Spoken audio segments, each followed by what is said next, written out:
এই জন্য শরীয়তে ইসলামে তাকে দামি বলে না, অনেক মানে ইসলাম তাকে দামি বলে।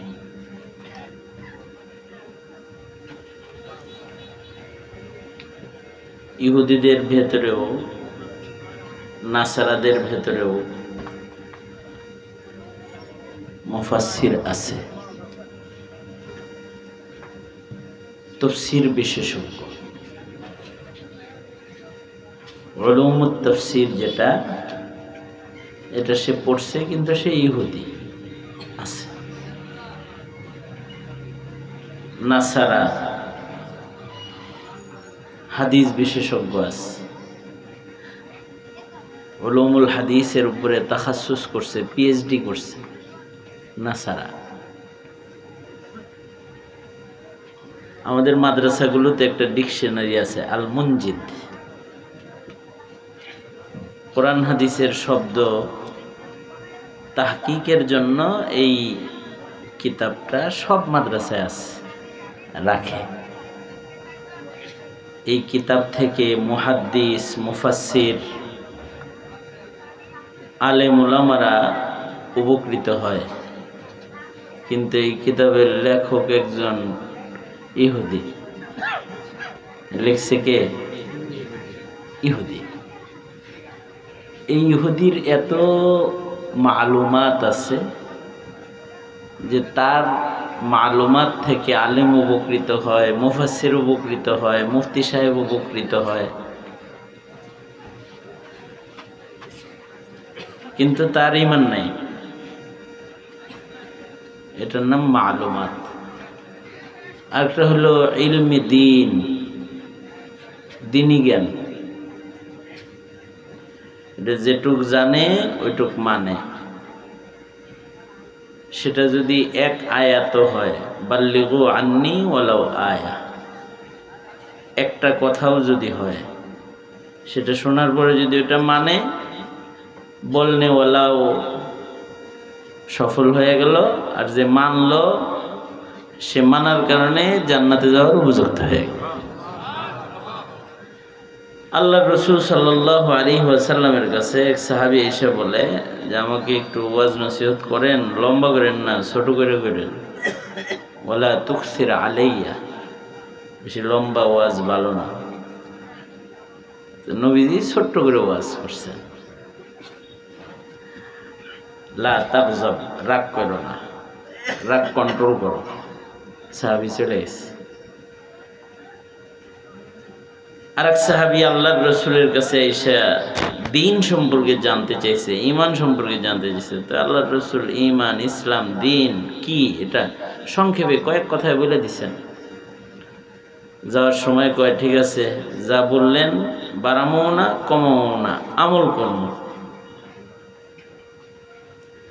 তো তার অতটুকু ইলম তাকে জান্নাতে নেওয়ার উপযুক্ত হয়ে গেছে। আমাদের দেশের রিক্সাওয়ালারাও আমাদের সাথে ওয়াজ ভালো পারে।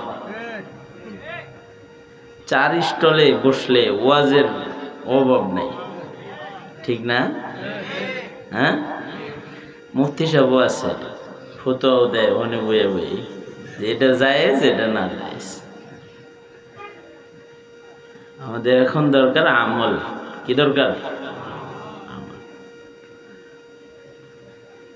বুখারী শরীফে আছে, এক সাহাবী এক তাবেঈকে বললেন, এক তাবেঈর সাথে দেখা হয়েছে। সাহাবীর দেখা হয়েছে কার লগে?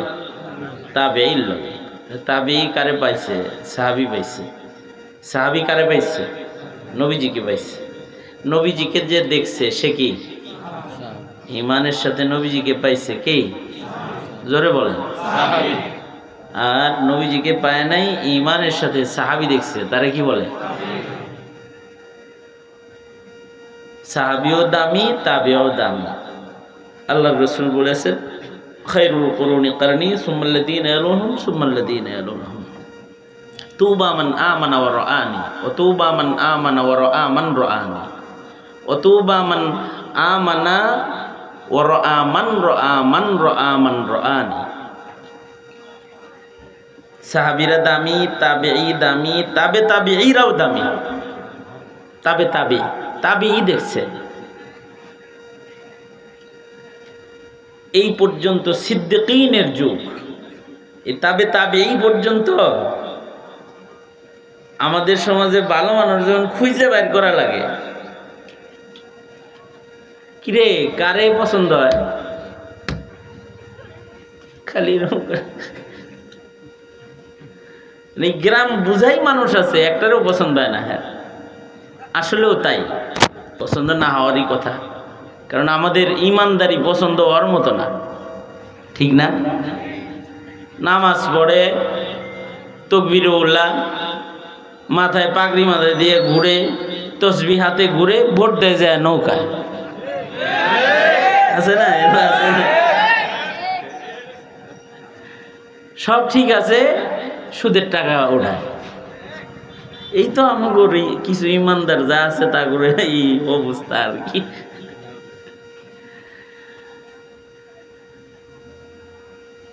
সারা এলাকা ঘুরলে পছন্দ হয় এমন মুমিন পাওয়া এখন কঠিন, তাই না? কিন্তু সাহাবী, তাবেঈ, তাবেঈ এই পর্যন্ত, এই 3 যুগ খারাপ মানুষ পাওয়া মুশকিল ছিল। সুবহানাল্লাহ, আস্তে করে বল। মানে এই 3টা যুগ আর কি, নবী দেখছে অথবা সাহাবী দেখছে অথবা তাবেঈকে দেখছে, তাবেঈ। এই যুগ পর্যন্ত এই সময়গুলো সিদ্দিকীনদের রাজত্বের সময়। বাজারে ঘাটে যারা মাছ বিক্রি করত অথবা তরকারি বিক্রি করত, এগুলো সিদ্দিক ছিল। সুবহানাল্লাহ, আরো আস্তে কোন সুবহানাল্লাহ, বুঝছেন নি? তেল বেচে, তেল চাল বেচে, কিন্তু সিদ্দিক। ফল বেচে, ফলের দোকানদার, সিদ্দিক। এরকম ছিল। তো যাই হোক, এক সাহাবীর লগে তাবেঈর মোলাকাত হয়েছে। মোলাকাত হয়েছে পরে কয় কি, কয় আমার মন চাইছে আমি তোমাকে কিছু হাদিয়া দিব। কি দিব? তোমাকে কিছু হাদিয়া দিব, এটা নিয়ত করছি আমি। দেন আলহামদুলিল্লাহ। আমাকে যদি কেউ ধরে কইতো যে কিছু হাদিয়া দিব, তো আমরা তো বুঝবো কি একটা কিছু দিব, হয়তো টাকা, তাছাড়া ধন সম্পদ, একটা কিছু না হইলে একটা কলা হইলেও তো দিব। মানে এইরকম কিছুই তো বুঝি আমরা, যে হাদিয়া দিব, কি হাদিয়া দিব। সাহাবী বলে কি যে ফজরের নামাজ পড়া সূর্য ওঠার আগে 10 বার, আর মাগরিবের আগে, সূর্য ডুবার আগে 10 বার।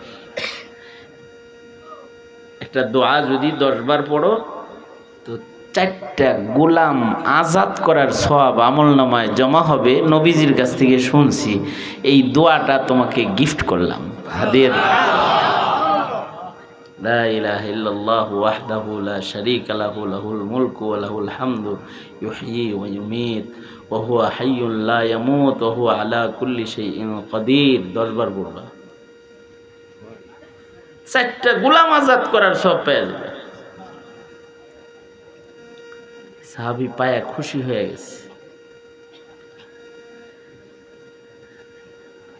আরেক সাহাবী নবীজির কাছে আসছে,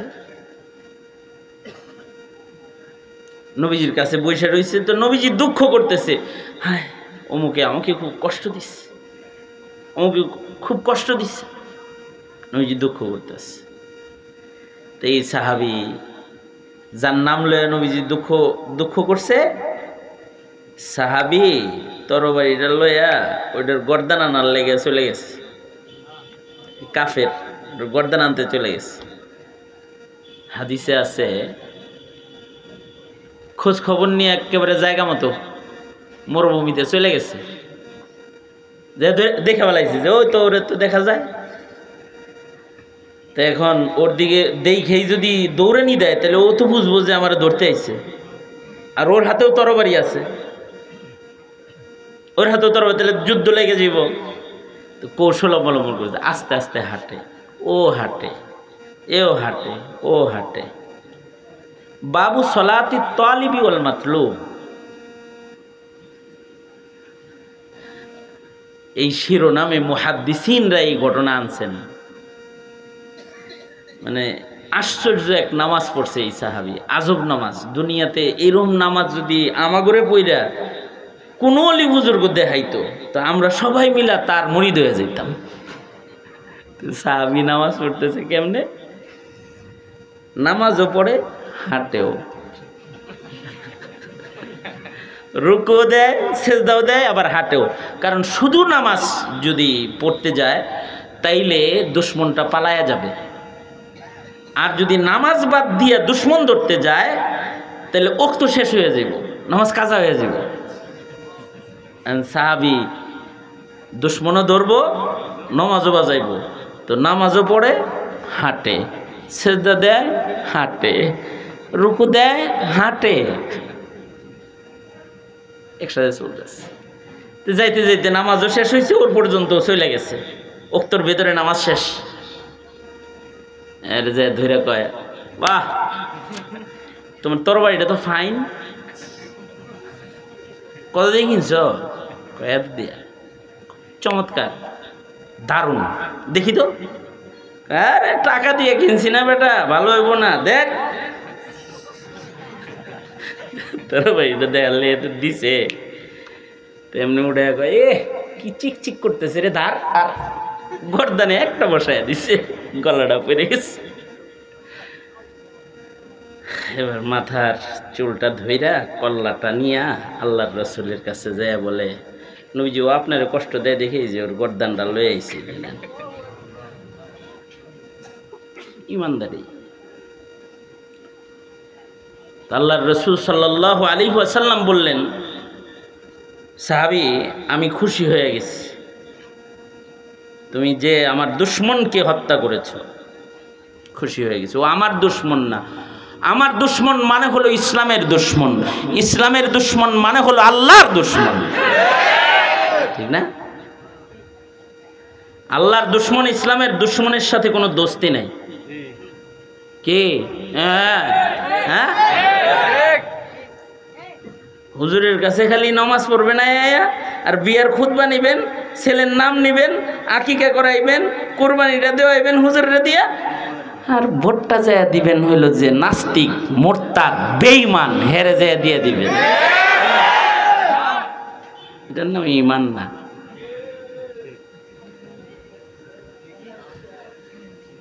আল্লাহর রাসূল সাল্লাল্লাহু আলাইহি ওয়াসাল্লাম খুশি হয়ে গেছেন। আল্লাহর রাসূল বললেন কি যে আমি তো তোমার উপরে খুশি হয়ে গেছি, তো তুমি আমার কাছে একটা কিছু চাও, আমি তোমাকে দেই। নবীজি বললেন যে তুমি আমার কাছে একটা কিছু চাও, আমি তোমাকে দেই। তা আল্লাহর রাসূল এই কথা বলছে, অফারটা কি? যা চাইবা তাই দিব। অফার কি? তুমি যা চাইবা তাই দিব। আম করে যদি কইতো, কইতাম যে স্বর্ণ দাও 2 কেজি 3 কেজি, অথবা দুনিয়ার একটা কিছু চাইয়া বসতাম। কারণ আমাদের নজর এক জায়গায়, সাহাবীর নজর তো আর এক জায়গায়। সাহাবী বললেন বেশি কিছু লাগবো না আল্লাহর নবী, আপনার হাতের এই লাঠিটা আমারে দেন, লাঠিটা চাই। তুমি ছোট্ট একটা জিনিস না, লাঠি দিয়ে দিছে। কিন্তু ঘটনা হইল সাহাবী এই লাঠি নিয়া বাড়িতে গেছে।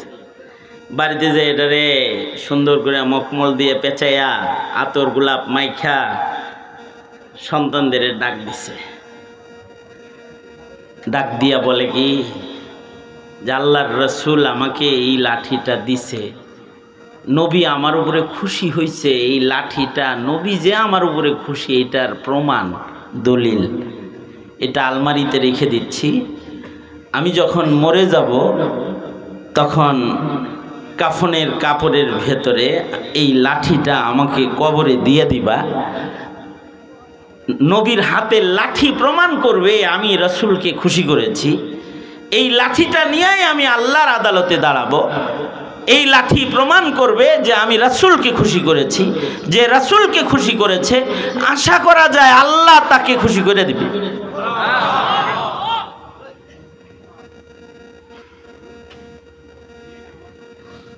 মানে তাদের নজর হইল একেবারে কবর হাসর ওইদিকে, আমাদের নজর ভিন্ন। আরেক সাহাবী আসছে, এটা শেষ কথা। আরেক সাহাবী আসছে নবীজির কাছে, আয়েশা বললেন নবীজিরে খুশি করছে কোনোভাবে। তো নবীজি বললেন আমি তোমার উপরেও খুশি, তুমি যা চাও তাই দিব তোমাকে, চাও আমার কাছে একটা কিছু চাও। এই সাহাবী আবার লাঠি মাঠি চায় না, সরাসরি নবীজিকে চাইতেছে। সাহাবী বলতেছে যেহেতু আমি যা চাই তাই দিবেন, তো রিফাকাতুকা ফিল জান্নাহ, আমি আপনার সাথে আল্লাহর জান্নাতে থাকতে চাই। আল্লাহর রাসূল বললেন অনেক বেশি বড় জিনিস চাই ফেলাইছে, আরেকটু ছোট চাও। আমি নবী, আমার সাথে জান্নাতি রেফাকাত চাও, তুমি উম্মত আর আমি হল নবী, আর আমার জান্নাতি রেফাকাতটা তুমি চাও, এটা তো বেশি বড় হয়ে গেছে, আরেকটু ছোট করে কিছু চাও। সাহাবী বলল এই এত শত বুঝি না, যা চাইছি এটাই, দিলে দিবেন না দিলে নাই, এটাই দিবেন।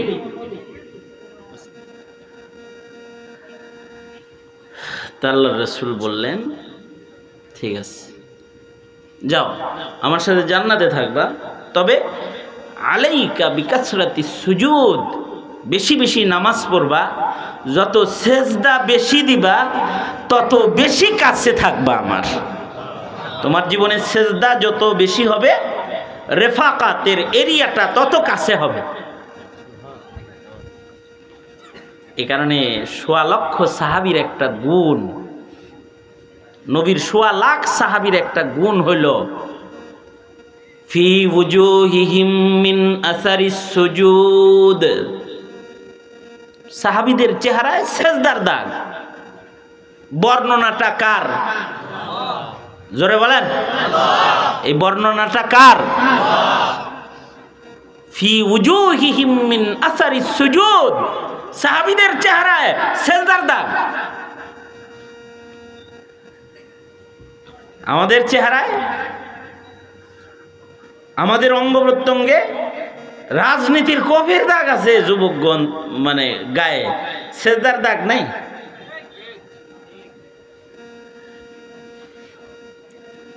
আখেরাত চাইতে বা আখেরাত দিলের ভিতরে লাগবে, আখেরাত ফিকরে আখেরাত চাওয়া হবে বান্দার আল্লাহর কাছে দুনিয়ার হায়াতে আখেরাত।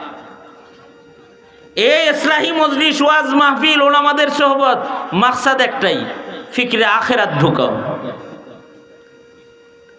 ওলামায়ে কেরামের যত কাজ আছে সব আখেরাতের বাজার আবাদ করো। মাদ্রাসা মাকসাদ আখেরাত আবাদ করো, মানুষের ইমানদারি জিন্দা করো। তাবলীগ মাকসাদ মানুষের দিল জিন্দা করো, মানুষের ইমানদারি মজবুত করো, আমল ঠিক করো, আখেরাত মজবুত করো। ওয়াজ নসিহাত আখেরাত। এমনকি কোনো আলেম যদি সিয়াসাত রাজনীতি করে, তার রাজনীতির উদ্দেশ্য ভারতকে খুশি করা হয় না, আমেরিকাকে খুশি করা হয় না, তার রাজনীতির উদ্দেশ্য হয় আল্লাহকে খুশি করা।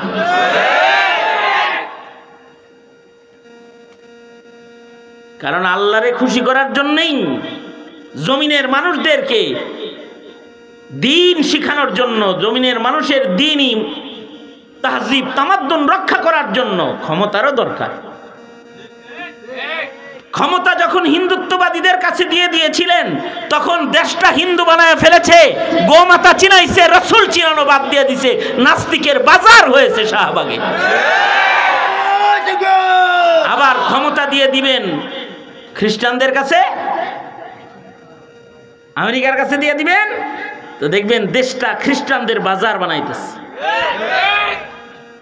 মুসলমানের বাজার বানানোর জন্য মুসলমানের আইন, মুসলমানের শিক্ষা, মুসলমানের তাহজিব তামাদ্দুন হিফাজতের জন্য মুসলমানের হুকুমত, ইসলামের হুকুমত কায়েম করার বিকল্প কোনো রাস্তা খোলা নাই। নির্বাচন সামনে আইতেছে। আমার এক দোস্ত বলে যে ওয়াজ করো খুব ভালো, মানুষ কান দে, তোমার দেহে, তোমার ভালোবাসে, আই লাভ ইউ কয়, ওহিব্বুকা ফিল্লাহ কয়, খামাখানি ইলেকশনে দাঁড়ায়, ভোট তো কি ভোটের সুসাও পাইতা না, দাঁড়ায়ও না কিন্তু তুমি। আমার কয় তুমি ইলেকশনের ব্যাপারে এরকম তিতা ভিতা কেন? আমি কাছে থেকে ইলেকশন করছি। বাংলাদেশের ইলেকশন, বাংলাদেশের ভোট এখন বিক্রি হয়। কয় টাকা খরচ করবা? বিড়ি দিয়া ভোট লয়ে যাবো গা। কারণ দেশের মানুষ ইমান বুঝে না। সিগারেটের প্যাকেট যারটা দামি, ভোটটা তার। কয় টাকা হলে ফিল্ডে নামবা? আসলেও তাই। এ কারণে আমরা বলি কি, মানুষের ইমান কি, ইমানদারি কি, মুমিনের দায়িত্ব কি, কর্তব্য কি, এগুলো মানুষের হৃদয়ে ঢুকানোর চেষ্টা করা। এই জন্য এইগুলো লাগে আর। কারণ এইটা যদি ভেতরে আসে তখন তার ভোট বিক্রি হবে না। এমনকি ও জীবন দিয়া হলেও, রক্ত দিয়া হলেও ইসলাম রক্ষা করার চেষ্টা করতে থাকবে। একটা কাফেলা দরকার। এই বাংলাদেশে ইসলামী হুকুমত কবে কায়েম হবে তা আমি জানি না, অথবা এই দেশের রাষ্ট্র কখন ইসলামের উপরে রাষ্ট্র পরিচালিত কবে হবে তা আমার জানা নাই। তবে আমি এটা বিশ্বাস করি, ইসলাম কবে কায়েম হবে তা জানা নাই। তবে আমি এটা বিশ্বাস করি, জমিনে যদি ইসলামী সিয়াসাত, ইসলামী তাহজিব তামাদ্দুন, সার্বিক দিন হিফাজত করার জন্য যদি জান বা রক্ত দেওয়ার একটা কাফেলা তৈরি থাকে, তাহলে রক্তের বন্যা হয়ে গেলেও ইসলাম দেশ থেকে যাবে না, দিন যাবে না। এটা আমি বিশ্বাস করি। এ কারণে সংসদের চেয়ার দখল করতে পারো আর নাই পারো, একদল কর্মী তৈরি হয়ে যাও। তোমাদের সংসদে যাওয়ার দরকার নাই। তোমরা হামজা হবে, তোমাদের রক্তের উপরে ইসলামের বটবৃক্ষ দাঁড়াবে, তোমাদের রক্তের উপরে। এই কাফেলার দরকার। এইটা যদি না হয় তবে দেশ মুসলমানের ওলি বুজুর্গের দেশ, কিন্তু দিন হারিয়ে যাবে। মসজিদ মাদ্রাসাগুলো বাকি থাকবে, কিন্তু মুসলমানিত্ব দাফন হয়ে যাবে। সুতরাং ওই কাফেলা গঠনের মিছিলে যোগদান করার আহ্বান জানাই। তৈয়ার আছেন তো ইনশাআল্লাহ? আলহামদুলিল্লাহি রাব্বিল আলামিন, ওয়াসসালাতু ওয়াসসালামু আলা সাইয়্যিদিল আম্বিয়া ওয়াল মুরসালিন মুহাম্মাদিন ওয়া আলা আলিহি ওয়া আসহাবিহি আজমাইন। রব্বুল আলামিন, রাত 1টা বেজে গেছে, তোমার বান্দারা বসে আছে। উলামায়ে দ্বীন কথা বলেছেন, নসিহত হয়েছে, তোমার বান্দাদেরকে সাথে লইয়া 2টা হাত বাড়ায়া ধরেছে। রব্বুল আলামিন, জিন্দেগীর যত গুনাহ খাতা করেছি সব গুনাহের জন্য তোমার কাছে মাপ চাই। ওগো আল্লাহ, মেহেরবানি করে আমাদের জিন্দেগীর সব গুনাহ তুমি মাফ করে দাও। জেনে না জেনে, অন্ধকারে আলোয়, গোপনে প্রকাশ্যে যত পাপাচার করেছি ক্ষমা করে দাও। বেপানাহকে পানাহ দাও, বেরুজিকে রুজি দাও। অশান্তি দূর করে শান্তির ফয়সালা করে দাও আল্লাহ রব্বুল আলামিন। এই মাদ্রাসার প্রতিষ্ঠাতা, এই মাদ্রাসার আকাবির উলামা যারা কবরে চলে গেছে তাদের মাফ করে দাও রব্বুল আলামিন। যারা মাদ্রাসায় খিদমত করছেন মুরব্বীদের নেক হায়াত দাও। ইয়া আল্লাহ, এলাকার সকল উলামায়ে দ্বীনকে কবুল মঞ্জুর করে নাও। উলামায়ে দ্বীনদের কিয়াদত প্রতিষ্ঠা করে দাও। জমিনে দ্বীন হিফাজতের জন্য উলামায়ে দ্বীনদের কিয়াদতকে তুমি প্রতিষ্ঠা করে দাও আল্লাহ রব্বুল আলামিন। অত্র এলাকায় সুন্নতের হাওয়া চালু করে দাও, মাদ্রাসার খেদমতের তোফাইলে এলাকার বরকত বাড়ায় দাও, বুড়াদের আবু বকর বানায় দাও, যুবকদের খালিদ বিন ওয়ালিদ বানায় দাও, পর্দার আড়ালের মা বোনদের হযরত ফাতেমা খাদিজাতুল কুবরা বানায় দাও। মজমা কবুল করে নাও। যত উলামায়ে কেরাম এসেছেন তাদের জিয়ারাত, তাদের সোহবতের বরকতে সকলকে তাকওয়ার নিয়ামত দাও। জানি না কার মা নাই, কার বাবা নাই। ইয়া আল্লাহ, অনেকের মা অন্ধকার কবরের বাসিন্দা, অনেকের বাবা অন্ধকার কবরের বাসিন্দা। রব্বুল আলামিন, যাদের আব্বা আম্মা কবরে চলে গেছে তাদের আব্বা আম্মার কবর জান্নাতের বাগান বানায় দাও আল্লাহ রব্বুল আলামিন। বন্ধু বড় ভাই মোহাম্মদুল্লাহ সাহেব রব্বুল আলামিন বাপ মা হারিয়ে ফেলেছে। ইয়া আল্লাহ, তারা জীবিত থাকতে যখন এসেছি রান্না করে খাওয়াইছে, রব্বুল আলামিন আদর যত্ন করছে। রব্বুল আলামিন হক হুকুক রাখে, মেহেরবানি করে তাদের তুমি মাফ করে দাও। ইয়া আল্লাহ, আমার আব্বা জানের কবর জান্নাতের বাগান বানায় দাও। এমন যাদের আব্বা আম্মা হারায় গেছে সকলার বাবা মার কবর জান্নাতের বাগান বানায় দাও। যাদের আব্বা আম্মা আছে হায়াত বানায় দাও, খেদমত করার তৌফিক দান করো রব্বুল আলামিন। রিজকে হালালের ভেতরে বারাকা দাও, সেহাত আফিয়ত সালামতের জিন্দেগি দাও। যুবকগুলার জওয়ানি তোমার কাছে আমানত, যৌবনের গুনাহ থেকে সকলকে হেফাজত করো আল্লাহ। ইয়া আল্লাহ, এই মুহূর্তে আমাদের সালাম পেয়ারা নবীর রওজায়ে আতহারে পৌঁছায় দাও। বারবার বারবার বাইতুল্লাহ রওজার জিয়ারত নসিব করে দাও। জিন্দেগিতে যত মকবুল নেক দোয়া করেছি সকল দোয়াগুলো সকলের হকে কবুল মঞ্জুর করে নাও। পৃথিবীর নিকৃষ্ট জালিম ইসরায়েলকে হালাক করে দাও আল্লাহ। যারা ইসলামের দুশমন, যারা কোরআনের দুশমন, যারা দ্বীনের দুশমন, ফয়সালা তোমার হাতে নিয়ে নাও। দ্বীনের জন্য বাঁচার, দ্বীনের জন্য মরার তৌফিক দান করো আল্লাহ। যত কল্যাণ দাও কল্যাণ হতে বাঁচাও। মৌতের দিনে কষ্ট দিও না, ইমানি মৃত্যু সকলের দিও। জবানে জারি করে দিও লা ইলাহা ইল্লাল্লাহু মুহাম্মাদুর রাসূলুল্লাহ।